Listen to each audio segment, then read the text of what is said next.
Hello শিক্ষার্থী বন্ধুরা, Dhaka university admission question সলভের প্লেলিস্টে তোমাদেরকে স্বাগতম। আজকে আমরা সলভ করব ঢাকা ইউনিভার্সিটি 2014-15 সেশনের প্রশ্নটি। তো চলো আমরা সলভ করা শুরু করি। প্রথম প্রশ্নে আমাদেরকে বলেছে যে তিনটা সমান ভরের বস্তু, আমরা তিন রকমের কালি দিয়ে দেখাচ্ছি, এ বি এবং সি তিনটি বস্তু, তিনটার ভরই সমান, অর্থাৎ প্রত্যেকের ভরই হচ্ছে ধরে নাও এম করে। সো এই তিনটা সমান ভরের বস্তুকে এই পাশ থেকে এফ বলে টানা হচ্ছে এবং এই তিনটাই যে সুতা দিয়ে সংযুক্ত বা সুতা দিয়ে লাগানো। এখন যখন হচ্ছে আমরা এই এফ বলে টানবো, তিনটা বস্তুই চলবে এবং তিনটা বস্তুই কিন্তু সমান বেগে চলবে, সমান ত্বরণে চলবে, কোনোটার ত্বরণ বা বেগ কম বেশি হবে না। কারণ হচ্ছে যে তিনটাই কিন্তু একটা এরকম হবে না যে একটা বেশি বেগে চলছে আর একটা কম বেগে চলছে, একটা স্লো চলছে একটা আস্তে চলছে, সেটা কিন্তু হবে না। এই সুতা দিয়ে লাগানোর ফলে তিনটাই কিন্তু সমান স্পিডে চলবে, সমান বেগ সমান ত্বরণে চলবে। আমরা যদি ত্বরণের মানটা বের করতে চাই তাহলে কিন্তু আমরা পাবো যে এফ ইকুয়াল টু তিনটার এম, এই এফ যে বলটা আমরা প্রয়োগ করছি সেটা কিন্তু তিনটাকেই টেনে নিয়ে যাচ্ছে, তাহলে তিনটার এম হচ্ছে 3m। এটা হচ্ছে আমাদের ভর, মোট ভর 3m ইন্টু তাদের ত্বরণ এ, যেহেতু প্রত্যেকেরই ত্বরণ সেম এই কারণে সবারই কিন্তু ত্বরণ এ হবে, এরও ত্বরণ এ, বি এরও ত্বরণ স্মল এ এবং সি এরও ত্বরণ স্মল এ। তাহলে এখান থেকে আমরা পাচ্ছি যে a equal to F divide by 3m। এটা হচ্ছে প্রত্যেকের ত্বরণ। প্রত্যেকের ত্বরণ এক হলেও প্রত্যেকের কিন্তু বল এক হবে না এবং আমাদের প্রশ্নে সেটাই বলেছে যে বি এর উপরে প্রযুক্ত বল কত, বি এর উপরে মোট প্রযুক্ত বল কত। এখন আমরা যদি প্রত্যেকের উপরে বল নির্ণয়ের জন্য চেষ্টা করি তাহলে আমরা সি থেকে শুরু করি। মনে করো সি থেকে শুরু করলে সি এই বস্তুটা এই সুতা দিয়ে এই দিকে বল অনুভব করে, অর্থাৎ সি কে টেনে নেওয়া হয় শুধুমাত্র এই সুতা দিয়ে, সি এর এই পাশে আর কোনো বস্তু নেই, অর্থাৎ এই সুতাতে যে মোট বল হবে সেটাই কিন্তু সি এর উপরে প্রযুক্ত বল হবে। এবং সি এটা এম ভরের বস্তু এবং এটা এ ত্বরণে চলছে এবং এছাড়া এর আশেপাশে অন্য কোনো বস্তু নেই। সুতরাং এই সুতার উপরে যে টান বা এই সুতার উপরে টানটা মনে করো হচ্ছে আমরা ধরি টি সি, বা এই সি এর উপরে যে প্রযুক্ত বল সেটা কিন্তু হবে হচ্ছে জাস্ট টিসি ইকুয়াল টু হচ্ছে এটার ভর এম এবং ত্বরণ এ, তাহলে এম এ এটা হচ্ছে এটার উপরে প্রযুক্ত বল। এখন আমরা যদি এ এর মানটা বসে দিই এফ ডিভাইড বাই 3m, তাহলে আমরা পাবো এফ বাই 3, অর্থাৎ মোট বলের এফ বাই 3 অংশ সি এর উপরে প্রযুক্ত হবে এবং এই সুতার উপরে সেটা প্রযুক্ত হবে। এখন চলো বিতে, এই সবুজ কালারের সুতাটি সেটি কিন্তু বি কেও টেনে নিয়ে যায়, আবার একই সাথে কিন্তু সি কেও টেনে নিয়ে যায়। শুধু সি কে টানে হচ্ছে এই গোলাপি কালারের সুতাটি, কিন্তু সবুজ কালারের সুতাটি, এই সুতাটি কিন্তু এইখানে টান দিলে সেটা কিন্তু বি কেও টেনে নিয়ে যায়, সি কেও টেনে নিয়ে যায়। অর্থাৎ এই সুতাতে কিন্তু মোট টান যদি টি বি হয় তাহলে কিন্তু সেটা হবে টি বি ইকুয়াল টু হবে হচ্ছে, যেহেতু এটা দুইটা বস্তুকে টেনে নিয়ে যায় বি এবং সি কে, তাহলে দুইটার ভর হচ্ছে 2m ইন্টু দুইটারই ত্বরণ হচ্ছে এ, 2m ইন্টু এ। তাহলে এখান থেকে আমরা এর মান বসিয়ে দিলে পাচ্ছি 2f বাই 3, যেহেতু a equal to F by 3m। তাহলে এই সুতার উপরে কিন্তু প্রযুক্ত বল 2f বাই 3। এখন এই সুতাতে 2f বাই 3 বল প্রযুক্ত হলে প্রতিক্রিয়া স্বরূপ কিন্তু উল্টা দিকেও 2f বাই 3 বলটা পাওয়া যাবে, প্রতিক্রিয়া বলটা পাওয়া যাবে। তাহলে সবুজ কালারের সুতাতে কিন্তু মোট প্রযুক্ত বল হচ্ছে 2f বাই 3। এখন যদি আমরা চলে আসি এই সুতাতে, এই কালো কালারের এটিতে কিন্তু মোট প্রযুক্ত বল f।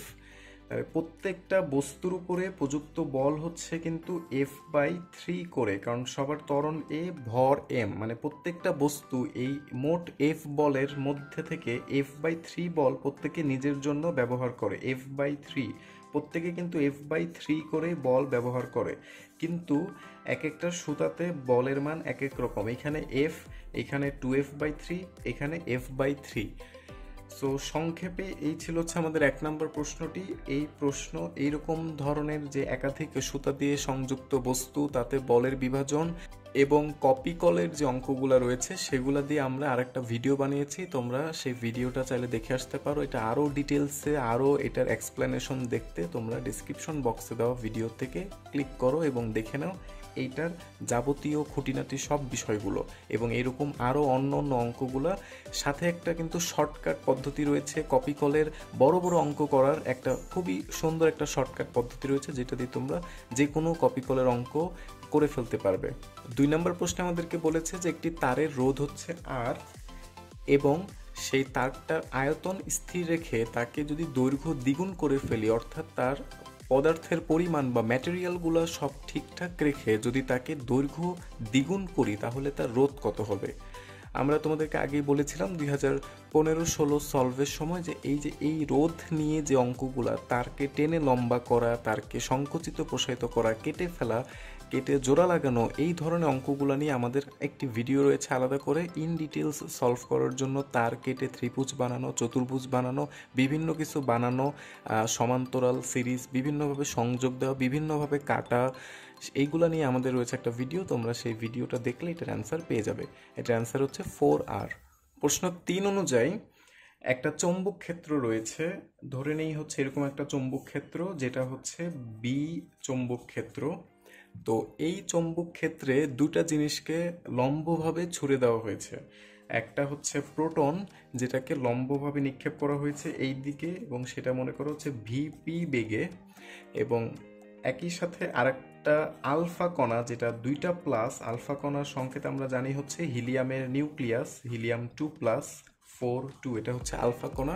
এই আলফা কণাকেও লম্বভাবে ছুড়ে দেওয়া হচ্ছে, ধরে নিই সেটা ভি আলফা বেগে।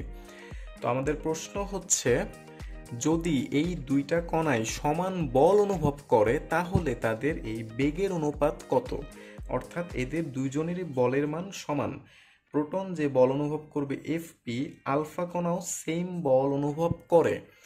এখন চৌম্বক ক্ষেত্রে কোনো চার্জকে গতিশীল করলে আমরা জানতাম যে এই সূত্র অনুযায়ী বলের মান বের করতে হয় Q V B sine theta, F equal to Q V B sine theta, এই সূত্র দিয়ে। এখানে যেহেতু লম্বভাবে নিক্ষেপ করা হচ্ছে সুতরাং এই থিটার মান 90 ডিগ্রি হয়, শুধু থাকবে হচ্ছে কিউ ভিবি। তো প্রোটনের ক্ষেত্রে প্রোটনের চার্জকে ধরলাম হচ্ছে কিউ ইন্টু প্রোটনের বেগ হচ্ছে ভিপি এবং চৌম্বক ক্ষেত্র বি। আলফা কণার ক্ষেত্রে আলফা কণার চার্জ কিন্তু হচ্ছে 2Q, যেহেতু আলফা কণার 2+, এই কারণে প্রোটনের চার্জের দ্বিগুণ ইন্টু আলফা কণার বেগ ভি আলফা, চৌম্বক ক্ষেত্র বি। তাহলে দেখো এখান থেকে কিউ বি কাটাকাটি চলে যায়, তাহলে থাকছে V P divided by V alpha equal to 2/1 অথবা 2:1। এটাই হচ্ছে আমাদের প্রশ্নের অ্যান্সার। এখন এই ধরনের প্রশ্ন আরও অনেকভাবে আসতে পারে, আমরা আরেকটু কিছু সলভ করি, এই রিলেটেডের আরও কিছু প্রশ্ন সলভ করি। তো এইরকম আমাদের প্রশ্নের মতো এইরকম কোনো চৌম্বক ক্ষেত্রের মধ্যে যদি কোনো আলফা কণা বা কোনো ইলেকট্রন, কোনো প্রোটন, এইসব চার্জিত কণাকে ছুড়ে দেওয়া হয় তাহলে যেটা হয়, এই মনে করো চৌম্বক ক্ষেত্র এবং এই হচ্ছে কণাটি। সো এইটা যদি আমি চৌম্বক ক্ষেত্রে এভাবে লম্বভাবে ছুড়ে দেই তাহলে যেটা হবে যে এইটা তোমরা যদি ওই ফ্লেমিংয়ের বাম হস্ত অথবা এই ডান হাতের এই নিয়ম অনুসারে যদি তোমরা বল বের করো যে এই আঙ্গুলগুলার দিক হচ্ছে চৌম্বক ক্ষেত্রের দিক ছিল, এইটার দিক হচ্ছে ইলেকট্রন বা যে চার্জিত কণাগুলার বেগের দিক এবং এই তালুর দিক হচ্ছে বলের দিক। সো ওই হিসাব করে তোমরা যদি হচ্ছে এখানে বল নির্ণয় করো তাহলে এই কণাটা ছুড়ে দেওয়ার সাথে সাথে কিন্তু তার বল হবে কেন্দ্রের দিকে, এই নিচের দিকে। আবার যখন এই কণাটা এইখানে চলে আসবে, এই লম্ব অবস্থায় চলে আসবে, তখন তার বল হবে এই দিকে। যখন নিচে থাকবে তখন তার বল হবে উপরের দিকে, যখন এখানে থাকবে তখন তার বল হবে এই দিকে। সো সবসময় কিন্তু বল একটা কেন্দ্র দিয়ে আসতেছে, তাহলে তখন এই কণাটা কিন্তু এই বরাবর এইভাবে করে ঘুরতে থাকবে, এইভাবে করে করে ঘুরতে থাকবে, এই চৌম্বক ক্ষেত্রকে কেন্দ্র করে ঘুরতে থাকবে। সো এইভাবে যদি কণাটি ঘুরতে থাকে তাহলে তখন এই কণাটিতে এইভাবে করে যদি কণাটি ঘুরতে থাকে তাহলে কণাটি একটি ব্যাসার্ধ বরাবর ঘুরবে, কণাটির একটা ঘূর্ণন বেগ থাকবে ভি, রৈখিক বেগ থাকবে, একটা ঘূর্ণনের কৌণিক বেগ থাকবে, ঘূর্ণনের ফ্রিকোয়েন্সি থাকবে, ঘূর্ণনের পর্যায়কাল থাকবে, সেগুলো কিন্তু আমরা বের করতে পারি। তো যেহেতু এই ঘূর্ণন বলটা এই F equal to Q V B এই চৌম্বক ক্ষেত্র প্রোভাইড করতেছে, সাইন থিটা এখানে জিরো হওয়ার কারণে, লম্বভাবে নিক্ষেপ করার কারণে, এবং ঘূর্ণন যে কোনো কিছু ঘুরলেই সেখানে ওই বলটাকে আমরা লিখতে পারি হচ্ছে M V square divide by R, কেন্দ্রমুখী বা কেন্দ্রবিমুখী বল M V square divide by R equal to Q V B, অর্থাৎ এই কিউ ভি বি বলটাই কেন্দ্রমুখী বলের যোগান দিয়ে বস্তুটাকে ঘোরাচ্ছে। তাহলে M V square by R equal to Q V B. এখান থেকে আমরা কিন্তু আর এর মান নির্ণয় করতে পারি। আর ইকুয়াল টু চলে আসবে M V divide by Q B. So ওই ঘূর্ণনের যে ব্যাসার্ধ আর, সেটা নির্ণয় করা সম্ভব হলো এই সূত্রের মাধ্যমে। এখন আমরা ভি ইকুয়াল টু ওমেগার, এটা দিয়ে আমরা ওমেগার মান বের করে ফেলতে পারি। ওমেগার মানটি আসবে হচ্ছে Q B divide by M, এরকম। অথবা আমরা omega equal to 2 pi F, এটা করে এফ এর মান, এই ফ্রিকোয়েন্সিটা নির্ণয় করে ফেলতে পারি, অথবা এই ফ্রিকোয়েন্সি থেকে টি বের করতে পারি, পর্যায়কাল বের করতে পারি, যে সে কত প্রতি সেকেন্ডে কয়বার ঘুরছে, সেই ফ্রিকোয়েন্সি, এবং এক সেকেন্ডে একবার ঘুরতে তার কত সেকেন্ড সময় লাগে, সেই পর্যায়কাল, সেটা আমরা বের করে ফেলতে পারি। সব কিছুই কিন্তু আমরা এই সূত্র থেকে বের করে ফেলতে পারি। এফ এর মান আসবে হচ্ছে Q B divide by 2 pi M, এবং বুঝতে পারতেছো টি এর মান তার উল্টা আসবে, অর্থাৎ 2 pi M divide by Q B. So এই যে এই ফর্মুলাগুলো কিন্তু আমাদেরকে কাজে লাগতে পারে। এরকম করে কোশ্চেন বলতে পারে যে আচ্ছা তাদের বেগের অনুপাত এত হলে তাদের ব্যাসার্ধের অনুপাত কত হবে, এরকম আলফা কণা এবং প্রোটন, এদের বেগের অনুপাত এত হলে ব্যাসার্ধ অনুপাত কত, তাদের এই ওমেগার মান কত, কৌণিক বেগের মান কত, ফ্রিকোয়েন্সি, পর্যায়কাল, এগুলার মান দিয়েও কিন্তু কোশ্চেন আসতে পারে। সো সব কোশ্চেনের প্যাটার্ন একই। এই কোশ্চেনটা আমাদের মোটামুটি সহজ ছিল, জাস্ট এটা ভাগ করে দিলে অনুপাতটা বের হয়ে যাচ্ছে। সো এই ছিল হচ্ছে আমাদের 3 নম্বর প্রশ্ন সলভ। 4 নম্বর প্রশ্ন আমাদেরকে ইপসাইলন নট এবং মিউ নটের গুণফলের একক নির্ণয় করতে বলেছে। একক কি? সো এদের আলাদা আলাদা একক রয়েছে, সেগুলো তুমি সূত্র থেকে বের করতে পারো। যেমন ইপসাইলন নটের একক তুমি কুলম্বের সূত্র থেকে বের করতে পারো, মিউ নটের একক তুমি বের করতে পারো হচ্ছে অ্যাম্পিয়ারের সূত্র থেকে অথবা বায়ো-স্যাভার্টের সূত্র থেকে। কিন্তু সেই মানগুলা বসে কিন্তু এদের এককটা নির্ণয় করা কিন্তু অনেক কঠিন হয়ে যাবে। অবজেক্টিভের জন্য টাইমের ব্যাপার তোমাকে খেয়াল রাখতে হবে। এখন এদের একক নির্ণয়ের জন্য আমরা আরেকটা সহজ একটা সূত্র ইউজ করতে পারি। আমরা এই সূত্রটা হয়তো অনেকে জানি না, যে সি ইকুয়াল টু 1/√অফ mu naught into epsilon naught. এই সূত্রটা, সি হচ্ছে এখানে আলোর বেগ।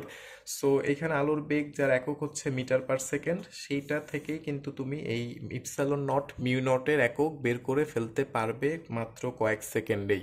5 নম্বর প্রশ্ন, বিচরণকালের সূত্র দিয়ে এই অঙ্কটি করে ফেলতে পারবে। জাস্ট বিচরণকালের সূত্র বসিয়ে দিলে অঙ্কটি হয়ে যাবে। অ্যান্সার হচ্ছে 2 সেকেন্ড। 6 নম্বর প্রশ্ন, আমাদের প্রশ্নে বলেছে যে একটি বস্তু যদি আলোর বেগে চলে তাহলে তার ভর এর কি হবে। তো আমরা জানি যে কেউ আলোর বেগে চলতে পারে না। আলোর বেগে যদি কেউ চলে তাহলে তার ভর অনেক বেড়ে যাবে, এবং আলোর কাছাকাছি বেগ হলে তার ভর আস্তে আস্তে আস্তে আস্তে বাড়তে থাকবে। এই কারণে তার স্পিড কিন্তু আর বাড়ানো সম্ভব হবে না। তো যদি আলোর বেগে চালানো সম্ভব হয় তাহলে যে কোনো কিছুর ভর কত হবে সেটা আমরা ভরের আপেক্ষিকতা সূত্রের দিকে যদি দেখি, যে M equal to M not √of 1 - V square by C square. যদি আলোর বেগে চলে তাহলে তার বেগ ভি ইকুয়াল টু সি হয়ে যাবে। তাহলে এখানে 1 - C square by C square কেটে নিচে 0 চলে এসে এই পুরো জিনিসটা চলে আসবে ইনফিনিটি বা অসীম, অর্থাৎ আলোর বেগে চললে বস্তুর ভর হয়ে যাবে অসীম। 7 নম্বর প্রশ্ন, এই প্রশ্নটি 2015-16 সেশনে চলে এসেছে। তো তোমরা 2015-16 সেশনের যদি সলভটা দেখো তাহলে এই প্রশ্নের উত্তর পেয়ে যাবে। এটা খুবই সহজ একটা অঙ্ক। কারেন্ট ডিভাইডার রুল বা ভোল্টেজ ডিভাইডার রুল দিয়ে তুমি এটা সলভ করে ফেলতে পারবে। 8 নম্বর প্রশ্ন আমাদেরকে বলেছে যে দুইটা গাড়ি যাদের মধ্যবর্তী দূরত্ব ছিল 150 কিলোমিটার, একটা গাড়ি সেটা হচ্ছে এদিক থেকে, এ গাড়িটা মনে করো এদিক থেকে 60 কিলোমিটার পার ঘন্টা বেগে যাত্রা শুরু করে, এবং অপর একটা গাড়ি বি যেটা হচ্ছে এই দিকে যাত্রা শুরু করে 40 কিলোমিটার পার ঘন্টা। আমাদের প্রশ্ন হচ্ছে যে তারা কত সময় পরে মিলিত হবে। সো তারা দুইজন এদিক থেকে পরস্পর দিকে আসা শুরু করবে। এখন যখন মিলিত হবে তখন কিন্তু তাদের সমান সময় লাগবে, যেহেতু একই সময় যাত্রা শুরু করে বলে, এবং এখানে প্রত্যেকের বেগটাই হচ্ছে সমবেগ। তো সমবেগের জন্য আমরা জানি S equal to V T. So ওই সূত্র অনুযায়ী যদি এ গাড়ির টি সময় লাগে, বি গাড়িরও টি সময় লাগবে, তাহলে এ গাড়ি অতিক্রম করবে হচ্ছে মনে করো এফ এ, যেটা হচ্ছে 60 টি, এবং বি গাড়ি সেমভাবে অতিক্রম করবে হচ্ছে 40 টি, এবং তাদের মোট অতিক্রান্ত দূরত্ব হচ্ছে 60 টি প্লাস 40 টি, এবং যেটা হচ্ছে আমাদের বলেছে যে 150 কিলোমিটার তাদের মধ্যবর্তী দূরত্ব, তারা 150 কিলোমিটারই অতিক্রম করবে দুইজন মিলে। তাহলে এখান থেকে আমরা টি পেয়ে যাব, সেটাই হচ্ছে আমাদের অ্যান্সার। 9 নম্বর প্রশ্ন আমাদেরকে বলেছে যে 100 নিউটন ওজনের একটি ব্লক, এই ব্লকটির ওজন হচ্ছে 100 নিউটন, সেটা হচ্ছে 30 ডিগ্রি হেলানো তলের একটি তলবে ঘর্ষণহীন বা ফ্রিকশনলেস একটি তলবে উপরের দিকে উঠানো হয়, এবং এই উচ্চতাটা হচ্ছে 5 মিটার। এই উচ্চতাটা হচ্ছে 5 মিটার, নিচ থেকে এই পর্যন্ত উঠানো হয় ঘর্ষণহীন তল দিয়ে। সো এই 100 নিউটন বস্তু, এটার ওজন কিন্তু কেন্দ্র থেকে নিচের দিকে কাজ করবে, যেটা হচ্ছে জি, এবং এই ওজনটা কিন্তু বিভক্ত হয়ে যাবে উপাংশতে, এই দিকে এবং হচ্ছে এই দিকে, এই দুই দিকে বিভক্ত হয়ে যাবে। এখন বস্তুকে যদি তোমার সমবেগে উপরে তুলতে হয়, বস্তু কিন্তু অটোমেটিক্যালি এই দিকের যে ফোর্স সেটা হবে হচ্ছে জি সাইন থিটা। এই জি সাইন থিটা ফোর্সে কিন্তু সে নেমে আসতে চায়, তাকে নামানো হয়নি, তাকে আরো সমবেগে উপরে তোলা হচ্ছে। সো সমবেগে যদি উপরে তোলা হচ্ছে, তাহলে এই বলটাকে শূন্য করতে হবে, অর্থাৎ তোমার এই দিকেও সেম পরিমাণে বল অথবা তার থেকে বেশি বল দিতে হবে। বেশি বল দিলে ত্বরণ হয়ে যাবে, তোমার সেম পরিমাণ বল দিতে হবে, তাহলে কিন্তু বস্তুটা স্থির অথবা সমবেগে চলবে। সো সমবেগে চলে এখানে এটাকে উঠানো হয়েছে। এখন ঘর্ষণহীন হওয়ার কারণে এই রাস্তা দিয়ে উঠানো আর ভূমি থেকে এই উপরে উঠানো, এটা কিন্তু একই কথা, কারণ দুই ক্ষেত্রে তোমার সেম পরিমাণে ইফোর্ট দিতে হবে, এবং ইফোর্টটা হচ্ছে অভিকর্ষ ত্বরণের বিরুদ্ধে। এখানে বাইরের কোনো বল আর নেই, এখানে শুধু অভিকর্ষ বলের বিরুদ্ধে কাজ করতে হবে, এবং দুই ক্ষেত্রেই কিন্তু তোমার এই ক্ষেত্রে সরণের মানটা বেশি, হেলানো তলে এই দিক দিয়ে উঠালে সরণের মানটা কম, কিন্তু আবার এইদিকে বলের মানটা বেশি, হেলানো তলে বলের মানটা কম। সো সব দিক দিয়ে হিসাব করলে এইখান থেকে এইখানে উঠানো আর এই হেলানো তলবে উঠানো একই কথা, যদি সমবেগে উঠানো হয় এবং যদি কোনো ফ্রিকশন না থাকে। ফ্রিকশন না থাকলে কিন্তু এক কথা হবে না, যদি ঘর্ষণ থাকে তাহলে আলাদা হবে। সো এই ক্ষেত্রে কৃতকাজ ডাব্লু ইকুয়াল টু জাস্ট আমরা বলতে পারি যে এফ এক্স, বা এই ক্ষেত্রে এফ তো আমাদের 100 নিউটন বলে দেওয়া আছে, এবং এক্স বলে দিছে হচ্ছে 5 মিটার। এটা করলেই হবে। তোমার 30 ডিগ্রি দিয়ে এই হেলানো তলে দৈর্ঘ্য বের করে তারপর ওইখানে বল বের করে তারপরে কাজ বের করলে যা আসবে, এভাবেও সেম আসবে। 10 নম্বর প্রশ্ন, দুইটা ভেক্টরের মধ্যবর্তী কোণ নির্ণয়। দুটি ভেক্টর দেওয়া আছে, জাস্ট সিম্পলি ডট গুণ করে দাও, আর ডট গুণ করলে তুমি কোণের মানটা পেয়ে যাবে, দুইটার মধ্যবর্তী কোণের মান। 11 নম্বর প্রশ্নে বলেছে যে একটি কণা 2 মিটার ব্যাসার্ধের বৃত্তাকার পথে প্রতি মিনিটে 30 বার আবর্তন করে। প্রতি মিনিটে 30 বার মানে হচ্ছে 30 রোটেশন পার মিনিট আরপিএম, অর্থাৎ 30 আরপিএম হচ্ছে তার ওমেগা বা কৌণিক বেগ, রোটেশন পার মিনিট ও রেভলিউশন পার মিনিট। সো রৈখিক বেগ নির্ণয়ের জন্য ওমেগার মান দেওয়া আছে, এবং এখানে ব্যাসার্ধের মানও দেওয়া আছে। সো রৈখিক বেগ ভি ইকুয়াল টু ওমেগা, এইটা ইউজ করলেই তুমি পেয়ে যাবে এইটার অ্যান্সার। 11 নম্বর প্রশ্ন আমাদের বলেছে যে ফারেনহাইট স্কেলের কোন তাপমাত্রা সেন্টিগ্রেড স্কেলের 3 গুণ। সো এই দুই স্কেলের সম্পর্ক নিয়ে যে সূত্রটা ছিল সেটা হচ্ছে C/5 equal to F-32/9।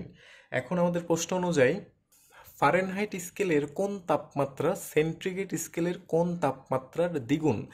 Fahrenheit স্কেলের কোন তাপমাত্রা সেন্টিগ্রেড স্কেলের কোন তাপমাত্রার 3 গুণ, অর্থাৎ ফারেনহাইট স্কেলের তাপমাত্রা সেন্টিগ্রেডের 3 গুণ, অর্থাৎ ফারেনহাইট যদি এক্স হয়, তার মানে এফ যদি এক্স হয়, ফারেনহাইট স্কেলের কোন তাপমাত্রা সেন্টিগ্রেড স্কেলের তাপমাত্রার 3 গুণ, অর্থাৎ ফারেনহাইট স্কেলের তাপমাত্রা যদি 3x হয়, সেন্টিগ্রেডের তাপমাত্রা হচ্ছে x, অর্থাৎ কোন তাপমাত্রা?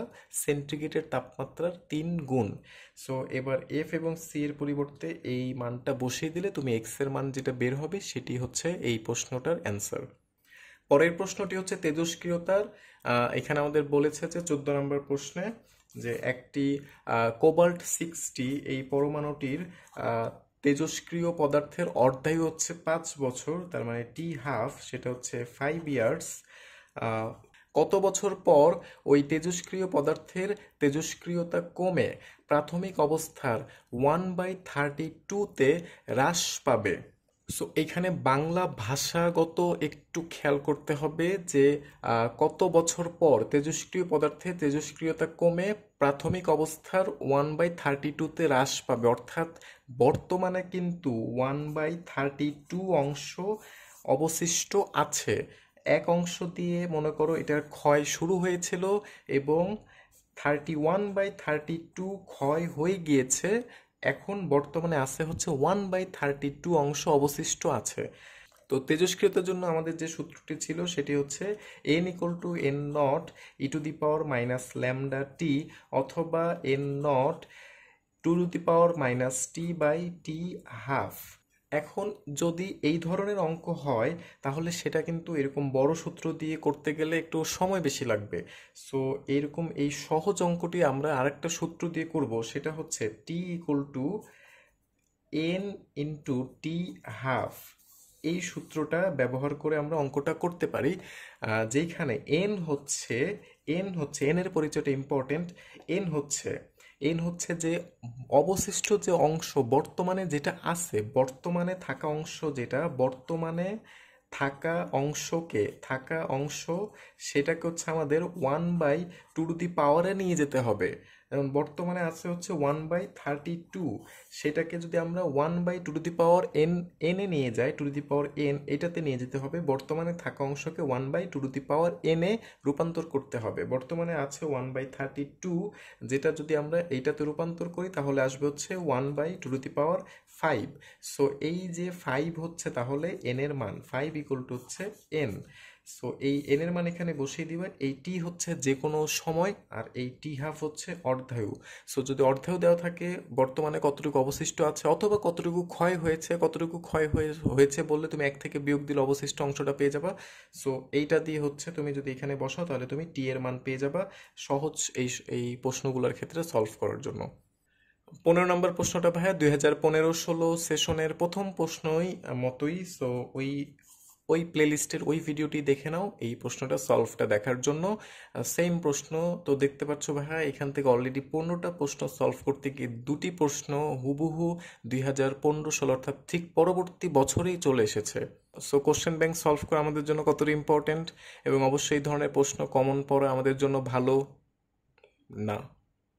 16 নম্বর প্রশ্ন খুব সহজ, যে 5 মাইক্রোফ্যারাডের 5টি ধারককে যদি আমরা সিরিজে সংযোগ দিই, সিরিজে সংযোগ দিলে তুল্য ধারকত্ব কত হবে? সো ধারককে সিরিজে সংযোগ দেওয়া রোধের সমান্তরাল সংযোগের মতো, অর্থাৎ আমাদের 1/c = 1/c1 + 1/c2 এই ফর্মুলা দিয়ে করে ফেলতে হবে, বাকিটা তোমরা নিজেরাই পারবা। আমরা চলে যাই 17 নম্বর প্রশ্নে। 17 নম্বর প্রশ্ন বলেছে যে একটি বিন্দু উৎস থেকে শব্দ তরঙ্গ বের হচ্ছে, কোনো একটি বিন্দুতে শব্দের তীব্রতা উৎস থেকে, আচ্ছা তীব্রতা এবং দূরত্বের কথা বলেছে। সো তীব্রতা এবং দূরত্বের জন্য আমরা যে সূত্রটা জানতাম, I P/4πr²। এই I হচ্ছে তীব্রতা, P হচ্ছে ওই শব্দ তরঙ্গ বা যে কোনো তরঙ্গের যে ক্ষমতা বা পাওয়ার, এবং 4πr² হচ্ছে এটা গোলাকারে ছড়ায়, এই কারণে সেই গোলকটার যে ক্ষেত্রফল 4πr²। এখান থেকে আমরা দেখতে পারতেছি যে I সমানুপাতিক 1/r²। সো এই সূত্রটা দিয়ে তোমার এই অঙ্কটা সলভ করতে হবে। দূরত্ব এবং তীব্রতা বর্গের ব্যস্তানুপাতিক নিয়মে পরিবর্তিত হয়। 18 নম্বর প্রশ্নে চলে যায়। 18 নম্বর প্রশ্নটি একটি কপি কলের অঙ্ক, যে একটি 13 নিউটন ওজন এবং একটি 12 নিউটন ওজনের দুইটি বস্তু ভরহীন দড়ির দ্বারা ঘর্ষণবিহীন কপি কলের উপরে ঝুলানো। 13 নিউটন ওজনের বস্তুর নিম্নমুখী ত্বরণ মুক্তভাবে পরন্ত বস্তুর ত্বরণের যত গুণ সেটা নির্ণয় করো। আচ্ছা, তো আমরা আগেই বলেছিলাম যে এই কপি কল এবং ওই সুতার টানের যত অঙ্কগুলো আছে সেগুলো দিয়ে আমাদের রয়েছে একটা ভিডিও, তোমরা সেই ভিডিওটা দেখে আসতে পারো, এই অঙ্কটা সলভ সেখানে পেয়ে যাবে। ডিসক্রিপশন বক্সে আমরা সেই ভিডিওটা লিঙ্ক দিয়ে দিচ্ছি। আমরা চলে যাই 19 নম্বর প্রশ্নে, যে 33% কর্মদক্ষতা সম্পন্ন একটা তাপ ইঞ্জিন এত জুল তাপ শক্তি সরবরাহ করা হলো, ইঞ্জিনটি কতটুকু তাপ শক্তিতে কাজে রূপান্তরিত করতে পারবে। আচ্ছা, তাহলে তাপ দেওয়া হয়েছে 9 × 10⁴ জুল, আর এইটারই 33% কাজে রূপান্তর করে ফেলবে। তাহলে আমরা লিখতে পারি যে ইটা ইকুয়াল টু কাজ যেটা রূপান্তর করে ডাব্লিউ ডিভাইড বাই আমাদের যে সরবরাহকৃত তাপ শক্তি কিউ তাপ দেওয়া হয়, তার মধ্যে ডাব্লিউ পরিমাণ কাজ করতে পারে, বাকিটা নষ্ট হয়ে যায়। তাহলে ডাব্লিউ আমাদেরকে বের করতে হবে। কিউ এর মান হচ্ছে 9 × 10⁴, এবং ইটার মান হচ্ছে 33%, দ্যাট মিনস হচ্ছে 33/100। সো এটি বসিয়ে দিলে তুমি এখান থেকে ডাব্লিউ এর মান বের করলে সেটাই হচ্ছে আমাদের অ্যান্সার চলে আসবে। প্রশ্ন নম্বর 20, এখানে আমাদের বলেছে যে দুটি সুশলাকার কম্পাঙ্ক যথাক্রমে 128 হার্জ এবং 384 হার্জ, বায়ুতে শলাকা দুটি হতে সৃষ্ট তরঙ্গ দৈর্ঘ্যের অনুপাত কত। সো এটাও সহজ অঙ্ক। আমরা একটু এই অঙ্কটার থিওরিটা একটু ডিটেলসে দেখি। আমাদের যে সূত্রটা ছিল সেটা হচ্ছে V equal to F lambda. এই সূত্রটার দিকে যদি আমরা একটু খেয়াল করি, এবং এই সূত্রটা খুব সুন্দরভাবে অ্যানালাইসিস করতে হলে আমাদেরকে 3টা পয়েন্ট মনে রাখতে হবে। পয়েন্ট নাম্বার 1 হচ্ছে, যদি উৎস অর্থাৎ যেখান থেকে শব্দ তৈরি হচ্ছে সেটা যদি সেম থাকে তাহলে সব সময় এফ একই থাকবে। যেখানেই যাক তরঙ্গটি, উৎস যদি সেম হয় তাহলে কম্পাঙ্ক সবসময় সেম থাকবে। যেমন আমার কলম এবং এই খাতা যদি উৎস হয়, তাহলে এই যে শব্দটি, এই শব্দটি আমি আস্তে করি এবং জোরে করি, সবসময় কিন্তু ফ্রিকোয়েন্সি সেম হবে। কিন্তু আমি যদি আমার উৎসটা পরিবর্তন করে নেই, আমি যদি উৎস যদি এইটা ব্যবহার করি, তাহলে দেখো শব্দ শুনতেই পার্থক্য শোনা যাচ্ছে। সো কম্পাঙ্কের কারণে শব্দ শোনাতে পার্থক্য তৈরি হয়। সো উৎস যদি সেম থাকে তাহলে কম্পাঙ্ক সেম থাকবে। 2 নম্বর পয়েন্ট হচ্ছে, যদি মাধ্যম সেম থাকে তাহলে ভি সেম থাকবে। মাধ্যম সেম তো ভি সেম। যে কোনো তরঙ্গ যে কম্পাঙ্কেরই হোক, যে তরঙ্গ দৈর্ঘ্যেরই হোক, যেটা যদি একই মাধ্যমে হয় তাহলে সবসময় তার বেগ সেম হবে। এবং 3 নম্বর পয়েন্ট হচ্ছে যে এই সূত্রে সবসময় একটি হচ্ছে ধ্রুব থাকবে, সবসময় একটি রাশি কনস্ট্যান্ট থাকবে। অর্থাৎ এমন কোনো সিচুয়েশন হবে না যে যেখানে ভিও পরিবর্তন হচ্ছে, এফও পরিবর্তন হচ্ছে, ল্যামডাও পরিবর্তন হচ্ছে।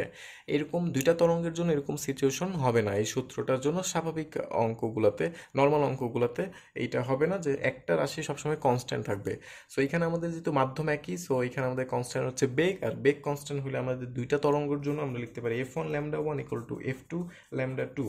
তারপরে তোমরা অঙ্কটি পেরে যাবে।